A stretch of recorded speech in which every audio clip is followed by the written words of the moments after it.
كل عام وانتم بخير. نفسنا نصوم رمضان هذه السنة من غير حرب، عشان شهر رمضان شهر عبادة، هالشهر حرب وغسل. من أبسط حقوقنا انحرمنا، للعب انحرمنا. واقف واقف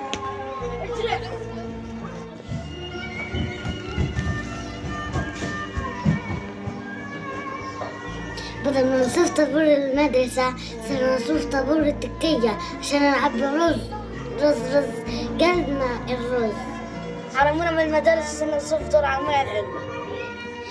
اللي فاتت أروح الروضة بلوم ورق لماما. قولك ليش؟ عشان تخبزت، عشان تخبز.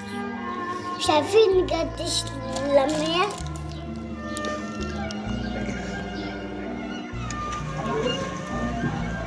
حرمونا من أبسط الحاجات اللي كنا نتمناها بالحرب. الشوكولاتة ما كناش نشوفها بالحرب. وأنا بدل ما أكون في مدرستي صرت أبيع على بسطة. شايفين الظلم اللي إحنا فيه لوين؟